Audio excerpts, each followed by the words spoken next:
It starts with chaos. No warning, no buildup, just a thunder of gunshots echoing across open fields. Boars, hundreds of them, running in every direction while hunters lean out of a helicopter, firing down from the sky. On the ground, more hunters form a line, rifles up, shouting orders. You'd think a war just broke out, but this isn't a battlefield. This is Texas. And this is the story of how a quiet Texas village went from spotting a few harmless boars to launching one of the biggest wild animal control operations the state had ever seen. It all started small, just a couple of wild boars seen near the edges of farms. Farmers noticed hoofprints, a few damaged patches of soil. Nothing too serious. Boars show up sometimes, no big deal. But these weren't normal boars. These were feral hogs, one of the most destructive invasive animals in the United States. At first, nobody paid attention. Then weeks passed, and suddenly the number wasn't 2 or 3, it was dozens, then hundreds. Within a few months, the village realized they weren't dealing with visitors anymore. They were dealing with a full-scale invasion. Feral hogs are extremely smart, extremely aggressive, and extremely fast at reproducing. One sow can give birth twice a year, with up to 12 piglets at a time. Do the math, and it becomes clear how a small group can explode into thousands before anyone even notices. That's exactly what happened here. The damage began slowly. A few crops torn up, fences bent, barns scratched. But then the destruction escalated. Boars ripped through entire fields overnight. Corn, wheat, vegetables gone before sunrise. They dug deep holes while searching for food, damaging tractors and irrigation systems. They even raided animal feed storage and attacked some livestock. By the time the farmers calculated the total losses, the number shocked everyone.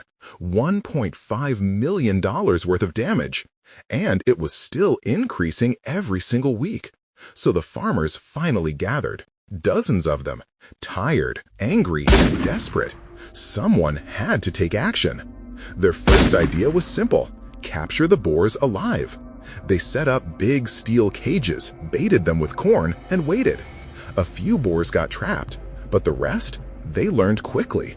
They avoided the cages, destroyed them, or escaped by charging head first through the bars. The capture plan failed. Next, they tried ground hunting. Farmers took their rifles and patrolled at night when boars are most active. They shot a few, but for every boar they eliminated, 10 more showed up. It was like trying to empty a flooding house with a spoon. Then came trapping systems. Professional trappers set up huge circular pens with remote control gates. These traps were big enough to catch entire groups at once.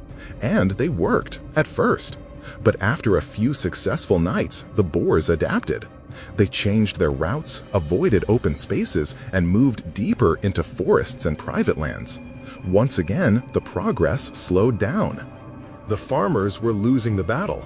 That's when the state wildlife officials stepped in. And they suggested something extreme, something controversial: aerial hunting, shooting the boars from a helicopter. At first, people thought it was a joke, but officials explained why it works. Boars travel in large groups called sounders. From the sky, hunters can spot these groups easily and target them before they scatter. It's one of the only methods fast enough to reduce huge populations. The farmers agreed. They had no other choice left. And that brings us back to the opening scene. The roar of helicopter blades, moving low over fields. Hunters with AR-style rifles aiming downward, tracking the dark shapes sprinting below at full speed. On the ground, trucks moved along fences, closing escape routes. Some hunters used night vision scopes. Others used thermal cameras to spot hidden groups in thick bushes. The operation lasted days, from early morning until sunset. Flying, scouting, chasing, firing. At night, ground teams continued the search with drones. Farmers stayed awake, guiding helicopters with radios, pointing out hotspots where the boars usually attacked their crops. Officials estimated that around 80% of the boars were eliminated. And wildlife officials monitor the area constantly, because they learned one brutal lesson: When a handful of feral boars appear, you better act fast, or you might end up fighting a $1.5 million war from the ground and from the sky.